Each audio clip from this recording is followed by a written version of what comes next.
Again. आज हम लोग पढ़ेंगे द बॉन्ड ऑफ लव। ये स्टोरी केनेथ एंडरसन का लिखा हुआ है और इसका सेंट्रल कैरेक्टर एक बेबी बियर है जिसका नाम ब्रूनो इसमें ऑथर्स की वाइफ रखती हैं। ये कहानी जो है वो इमोशनल बॉन्ड ऑफ लव के चारों तरफ रिवॉल्व होता है, घूमता है। यानी कि इसमें बताया गया है कि एक इमोशनल टच इवन एनिमल का ह्यूमन बीइंग के साथ ऐसा होता है जिसे वह कई वर्षों तक नहीं भूलता है, शायद जन्मों तक नहीं भूलता है। एक जन्म में तो नहीं ही भूलेगा। जानवर आदमी से कहीं ज़्यादा अच्छे होते हैं, ये वफादार होते हैं, ये आपका कभी भी इमोशंस को हर्ट नहीं करेंगे। आदमी तो बहुत ही बेकार होता है। आदमी जो है वह आपके इमोशंस के साथ खेलेगा परिस्थितियों के अनुसार। तो चलिए हम लोग स्टोरी को शुरू करते हैं। ये बॉन्ड ऑफ लव जो है ये एक स्टोरी है पेट स्लोथ बियर के बारे में। स्लोथ बियर जो जिसका बॉडी शैगी होता है, जिसके शरीर पर फर बहुत सारे होते हैं। तो स्टार्टिंग होता है कि बेबी स्लोथ बियर जो है वह अपने मदर के बैक पर चढ़ा हुआ था और मदर उसकी शुगर कैन फील्ड से गुजर रही थी। तो यहाँ पे सिचुएशन ऐसा कुछ क्रिएट होता है कि शुगर कैन फील्ड में बहुत सारे वो जंगली शुअर जो हैं वो घुस गए होते हैं, जिससे फसल बर्बाद हो रहा था। तो उसको मारने के लिए बुलाया गया था आदमियों को। उसमें ये जो ऑथर हैं वो अपने एक कॉम्पेनियन के साथ मैसूर के शुगर कैन फील्ड से गुजर रहे थे जब वो जंगली शुअर को मारा जा रहा था बाय शूटिंग। ठीक है, तो इसी में हुआ क्या कि जब वो सभी जानवरों को मार दिया गया, कुछ डर से भाग गए। तो जब ये कार में बैठ करके राइटर अपने कॉम्पेनियन के साथ यानी कि एक साथी के साथ जा रहे थे, तो एक जंगलों से यानी कि शुगर कैन फील्ड से बाहर निकलती हुई एक जीव दिखाई पड़ी। तो ये जो राइटर हैं यह निकले कार से बाहर, उनका कॉम्पेनियन भी निकला। राइटर को लगा कि ये बियर है, इसे क्यों मारा जाए, इसने तो कुछ नहीं बिगाड़ा है। तो उन्होंने नहीं मारा, लेकिन उनका जो कॉम्पेनियन था वो उतना सेंटिमेंटल नहीं था। वह समझा ये अपॉर्चुनिटी है, थोड़ा बहादुरी दिखा लेते हैं, उसने गोली मार दिया। तो जो फीमेल बियर थी, जो मदर बियर थी, वो तो वहीं मर गई। ठीक है, और जब मर गई तो ये दोनों पास जाकर के देखे कि भाई मरने के बाद इसके बॉडी पर कुछ चीज जो है वो ब्लैक कलर का मूव हो रहा है। जब और ज्यादा नजदीक गए तो देखे लिटिल क्रिएचर था, फरी क्रिएचर, यानी कि वो उस मादा भालू का बच्चा था जो अपनी माँ के मरने के बाद उसके डेड बॉडी के चारों तरफ चीख पुकार मचा रहा था। अपने लैंग्वेज में वह आंसू बहा रहा था। अभी उसको चलना भी नहीं आया था, दूध पीना भी नहीं आया था, इतना छोटा था वह। और ऐसी स्थिति में उसकी माँ को कॉम्पेनियन ने गोली मार दिया। तो भाई ऐसे लोगों को तो हमारे यहाँ गोली मार देना चाहिए खड़े खड़े। ठीक है, ऐसे मैं ये इंटरटेनमेंट पर्पस से कह रहा हूँ, मेरा ऐसा कोई इंटेंशन नहीं है। ठीक है, तो ऑथर जो है वह आगे जाकर जब देखते हैं कि भाई वो बेबी बियर है तो उसे वो उठा लेते हैं और बेंगलोर लेकर चले जाते हैं और अपनी वाइफ को गिफ्ट कर देते हैं। कहते हैं लो एक लिविंग गिफ्ट दिया मैं तुम्हें। वाइफ उनकी बेबी बियर को देख करके बहुत खुश हो जाती है। ठीक, और उसके फर को देख करके उसे उलट पलट करके देखती है और यह कंफर्म होती है कि वह मेल बियर था। तो उसका नाम ब्रूनो रख देती है और उसके गर्दन में एक नेक बैंड लगा देती है। ठीक, ऑथर और उसकी फैमिली वाले जो हैं बेबी बियर की देखभाल में लग जाते हैं, उसका अपने बच्चे की तरह ख्याल करते हैं, आउन चाइल्ड की तरह, और उसके बढ़ने में काफ़ी मदद करते हैं। और उन्होंने और भी जानवर पाला हुआ था, जैसे अल्सेशियन डॉग्स था, तो वह भी उससे काफ़ी घुल मिल गया था। ब्रूनो बड़ा हो गया धीरे धीरे, क्योंकि जब वह पहुंचा था तो वहाँ एक छोटे बच्चे की तरह जब उसका देखभाल किया जा रहा था, खाना पीना सब दिया जा रहा था, तो जानवर तो फटाफट बढ़ते हैं, तो ये जल्द ही ग्रो अप होने लगा। ठीक, धीरे धीरे उसका जो है बॉन्डेशन वहाँ जितने भी जानवर थे छोटे उनके साथ और जो आस पड़ोस के बच्चे थे उनके साथ उसका बॉन्डेशन जो है वो बढ़ गया। बच्चों के साथ वो खेला करता था। अब उस भालू के लिए ऑथर की जो वाइफ थी वो एक उसका बेड बनवा दी थी, ठीक है। और वह वहाँ पर खेला करता था, खेलने के लिए 2-4 लकड़ी रखा करता था। वो आदमी की भाषा को समझने लगा था, ठीक है। और दिन भर छोटे जानवरों के साथ वह खेलता रहता था, कभी किचन में घुस जाता था, कभी किचन के चारों तरफ घूमता रहता था। इस तरह से उसका जो है वो दिन बीतता था। राइटर की जो वाइफ थी उनका भी दिन बड़े अच्छे से कट जाता था। तो एक तरह से देखा जाए तो लगाव हो गया था ऑथर के परिवार के सभी सदस्यों का उस ब्रूनो के साथ। एक दिन संयोग से क्या होता है कि ब्रूनो जो है वह बेरियम कार्बोनेट वो पी लेता है। ये एक तरह का पॉइजन होता है जो ये राइटर लाए थे अपने लाइब्रेरी के रैट्स को मारने के लिए। अब ये पॉइजन पी लेने के बाद ब्रूनो जो है वो सडनली बिल्कुल क्या कहते हैं उसको, पैरालाइज्ड जैसा हो गया। जब पैरालाइज्ड जैसा हो गया, ऑथर की वाइफ दिखी तो वो चिल्लाई चिल्लाई, तो राइटर जो थे वो समझ गए, क्योंकि उनको तो पूरा ध्यान में ही था कि वो ब्रून बेरियम कार्बोनेट लाए थे और हो सकता है यह तो जो भालू था वह सभी जगह घुस जाता था, बेडरूम किचन हर जगह घुसता था, तो इनको लगा कि जरूर खा लिया होगा। तो वो गए, दौड़ कर गए, भालू की स्थिति देखे, उसको फटाफट उठाए, कार में रखे, हॉस्पिटल गए, वहाँ डॉक्टर से मिले, बड़े रस में गए थे, बहुत ही तेजी में गए थे, जल्दीबाजी में। और उन्होंने डॉक्टर से कहा कि यह पॉइजन पी लिया है, बेरियम कार्बोनेट पी लिया है। वो जो डॉक्टर साहब हैं वो भी अपना ग्रंथ पोथी पत्रा सब निकालते हैं, ठीक है, और उसमें से बेरियम कार्बोनेट वाला कंटेंट देखते हैं और उसमें पता चलता है उसको, सॉरी, डॉक्टर को उनका लक्षण और इसका क्या इलाज है। तो वो उसको 10 सीसी एक डोज एंटी पॉइजन देते हैं। तो 1 सीसी से कुछ नहीं होने वाला है भालू को, ठीक है। तो वो एक और डोज जब पड़ता है तब आधे घंटे के बाद उसका हांफना बंद होता है, थोड़ा थोड़ा आँखर जो है जो निपोर लिया था वह ठीक होता है, अपने पैर के बल उठना वह चाह रहा था लेकिन उठ नहीं पा रहा था, फिर भी कोशिश कर रहा था। आधा घंटा से ज़्यादा जब हुआ, जब दूसरा डोज उसको पड़ गया, तब वह उठा और भरपेट खाया। खाने के बाद वह राइटर को ऐसे देख रहा था मानो जैसे कह रहा हो कि इतना बड़ा भालू का शरीर को वो थोड़ा सा बेरियम कार्बोनेट से क्या होगा, अभी तो मैं ठीक हूँ, लाओ और खाऊंगा। तो इसका कोई इफेक्ट नहीं पड़ा। एक बार और एक बहुत ही दुखद घटना घटी ब्रूनो के साथ।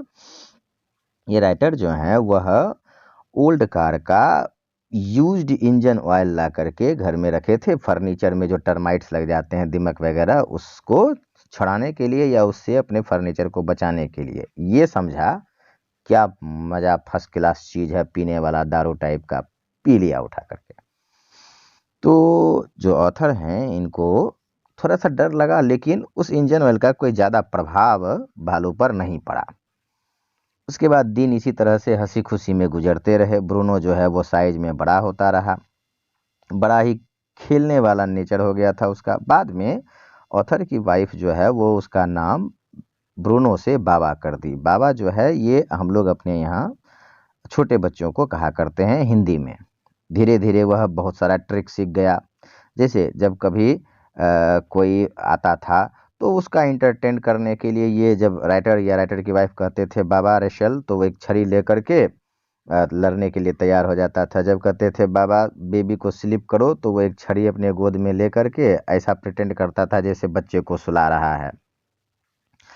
अब और थोड़ा जब बड़ा हो गया तो जो पड़ोसी के बच्चे वगैरह थे वो भालू को देख करके डरते थे, तो भाई मजबूरी में भालू को चेन से बांध करके रखना पड़ता था। धीरे धीरे आस पड़ोस में और ज़्यादा बातें होने लगीं। तो हुआ ये कि ऑथर ऑथर के फ्रेंड ये सब जो है ऑथर की वाइफ को काफ़ी कन्विंस किए, मनाए कि ये जो है वो वाइल्ड एनिमल है, इसे घर में रखना अब अच्छी बात नहीं है, इसे चिड़ियाघर भेज दिया जाए। पहले तो नहीं मानी, ठीक है, पहले तो नहीं मानी, लड़ाई झगड़ा की, लेकिन फिर बाद में मान गई, क्योंकि वह भी समझी कि इस जानवर का हमारे यहाँ से ज़्यादा अच्छे से देखभाल चिड़ियाघर में होगा, तो मान गई।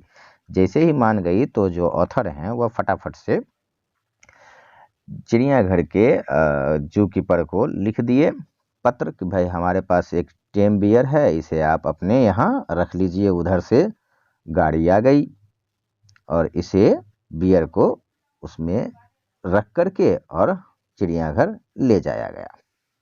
अब है ये कि जुदाई जब हो रही थी, जब ब्रूनो जा रहा था और जब उनकी जो वाइफ है वह देख रही थी, तो दोनों ऐसे रो रहे थे जैसे माँ बेटा से अलग हो रहा है।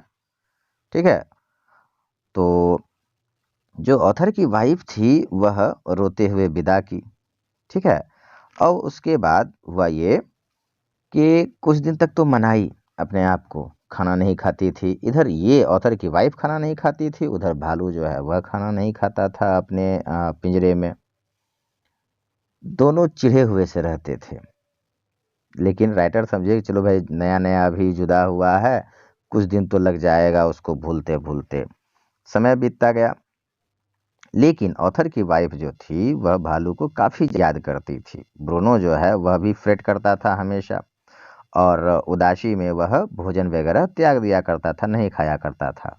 ऑथर की वाइफ जो है वो अपसेट रहने लगी जब उनको यह पता चला कि जो भालू है वह वहाँ चिड़ियाघर में अच्छे से खाना नहीं खाता है, फ्रेटिंग करते रहता है। क्योंकि एक बार हुआ क्या कि ऑथर के जो फ्रेंड सर्कल वाले लोग थे वो जा रहे थे चिड़ियाघर, तो ऑथर की वाइफ कही कि जरा देख लेना कि बाबा किस प्रकार से रह रहा है, ठीक ठाक रह रहा है कि नहीं। वो जब आए तो रिपोर्ट किए कि बाबा है तो ठीक ठाक, लेकिन बस वो चिढ़ा हुआ रहता है, खाना नहीं खाता है। ऑथर की वाइफ जब यह सुनी तो एक माँ का दिल जो है ममता से भर उठा, और वह तुरंत कहती है अपने हस्बैंड यानी कि ऑथर को कि आप मुझे वहाँ ले चलो, नहीं तो मैं ट्रेन से या बस से खुद चली जाऊंगी। ऑथर अब मजबूरन अपनी कार में उसको लेकर के चिड़ियाघर गए।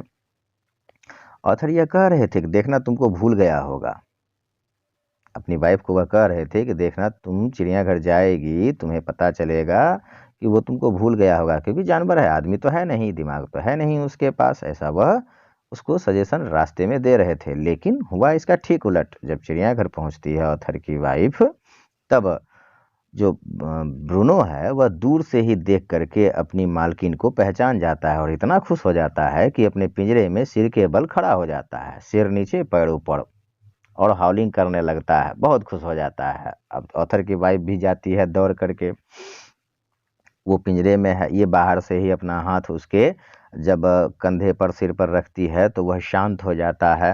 पहले तो बहुत बेचैन था, अब शांत हो जाता है। फिर जिसे एक माँ बहुत दिन से बिछड़ी हुई रहती है अपने बच्चों से, जब उनसे मिलती है तो उसको खूब खिलाती है पिलाती है, बेटा ये खा लो वो खा लो, पूरा प्यार अपना लुटाती है। उसी प्रकार से ऑथर की जो वाइफ है वो ब्रूनो को खाने के लिए बहुत सारा चीज़ दी, केक, चॉकलेट, हॉर्लिक्स, ठीक है, लेमोनाइड, बहुत सारा चीज़ देती है खाने को पीने को। ठीक है, और उसके बाद जब 4 वगैरह बज जाता है तो जू कीपर जो है वह आता है और वह कहता है कि मिलने का समय ख़त्म हो गया। अब ऑथर की वाइफ भी रोने लगी और जो ब्रूनो था वह भी रोने लगा। तो ऑथर की वाइफ जो है वो जू क्यूरेटर से विनती करती है कि हमें हमारा भालू वापस दे दीजिए। अब वो जो है जू कीपर वह कहता है देखिए ये सरकारी संपत्ति हो गई है, इसे वापस मैं नहीं दे सकता। हाँ, हमारे सुपरिटेंडेंट साहब हैं, उन्होंने अगर आदेश दे दिया तो आपको आपका भालू वापस मिल सकता है। अब ये ऑथर की जो वाइफ थी ये काफ़ी ज़्यादा मिस कर रही थी भालू को, और वहाँ मिली थी तो वो चाहती थी उसको घर ले जाना। ठीक है, तो वह अपने हस्बैंड को कही कि भाई चलिए सुपरिटेंडेंट साहब के पास। तो सुपरिटेंडेंट साहब के पास जाने के बाद ऑथर की जो वाइफ थी वह काफ़ी उनसे विनती की। सुपरिटेंडेंट बड़ा ही अच्छा दिल वाला था, उन्होंने हाँ कहा, हाँ ही नहीं कहा, उन्होंने एक लेटर क्यूरेटर के नाम लिखा कि भाई इनको इनका भालू वापस दे दो और ले जाने के लिए एक पिंजरा भी साथ में दे देना। अब वो वहाँ थोड़ा देर भी नहीं रुकी, खाई पी भी नहीं, अपने हस्बैंड को लेकर के फिर मैसूर से बेंगलुरु आई और लेटर हाथ में लिए हुए जू क्यूरेटर को दी। जू क्यूरेटर वाले जो थे वो उन्होंने समझा इनकी फीलिंग्स को, उन्होंने एक लॉरी किया, उस पे भालू को क्या कहते हैं, लॉरी नहीं किया सॉरी, उन्होंने एक पिंजरा दिया, पिंजरे में भालू को रखा गया और उस पिंजरे को राइटर के कार के ऊपर छत पे अच्छे से बांध दिया गया। और उसके बाद राइटर जो है उसको बड़े आराम से गाड़ी को धीरे धीरे चला करके अपने घर वापस आ जाते हैं। अब यहाँ काम होता है यहाँ क्या काम होता है कि भाई अब इतना बड़ा भालू है, 15 महीना का हो गया था, काफ़ी बड़ा हो गया था, अल्सेशियन डॉग्स के साइज में भी बड़ा हो गया था, तो उसके रहने के लिए एक आइलैंड जो है वो बनाया गया। ठीक है। अब आइलैंड बनाने के लिए कुछ मजदूर लगे, जिन्होंने इनके घर के आगे बहुत बड़ा ज़मीन था, उसमें एक आइलैंड टाइप का बनाने के लिए गड्ढे खोदा, ताकि भालू जो है वो अपने आइलैंड से इधर नहीं आ सके और इधर से लोग उधर आसानी से नहीं जा सके, ताकि किसी को दिक्कत नहीं हो।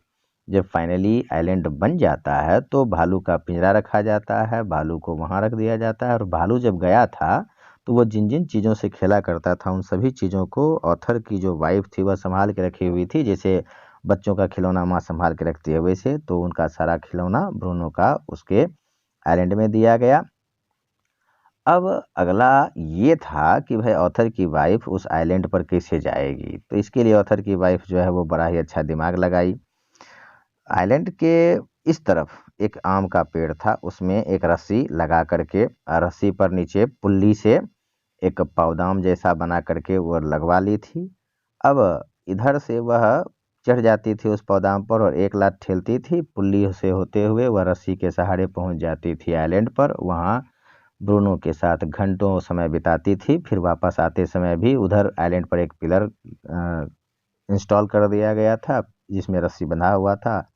फिर पुल्ली पौधाम पर चढ़ती थी और एक लात मारती थी, फिर घरकते घरकते इधर चली आती थी। तो इस तरह से ये परमानेंटली उसके अपने यहाँ रहने का, अपने साथ रहने का, रखने का इंतजाम करवा ली थी। दोनों ही खुश थे। तो ये जो चैप्टर ये बताता है कि जानवर को अगर प्यार देंगे तो वो प्यार को समझता है, वो कभी नहीं भूलता है, उसके पास भी दिमाग होता है, प्यार की भाषा को वह भी समझता है। इसलिए हमें जानवरों को तंग नहीं करना चाहिए, मारना नहीं चाहिए। ये एक तरह का ट्रू और इमोशनल बॉन्ड है, बॉन्ड ऑफ लव है, जो कि जानवर और आदमी के बीच। अब देखिए ये चैप्टर का जो कंक्लूजन है, कहता है द बॉन्ड ऑफ लव, ये हमें सिखाता है या स्टूडेंट को सिखाता है कि ट्रू बॉन्ड ऑफ लव जो है ये रेस्ट्रिक्टेड नहीं होता है, ये सिर्फ आदमी के लिए ही नहीं है, ये पालतू जानवरों के लिए भी है। मतलब पालतू जानवर भी प्यार की भाषा को समझते हैं, जो उनका देखभाल करता है, उनसे प्यार करता है, उनकी भावनाओं को वह समझते हैं। And being loved is one of the most prized gifts that can be felt by anyone। कहता है अगर किसी से प्यार करें तो वह उसके लिए सबसे बड़ा प्राइज्ड गिफ्ट है, इनाम में मिला हुआ गिफ्ट है, जिसे कि हर कोई समझते हैं, बस वो जीव मात्र हो। आपको ये कहानी कैसी लगी कमेंट में ज़रूर बताना। Thank you.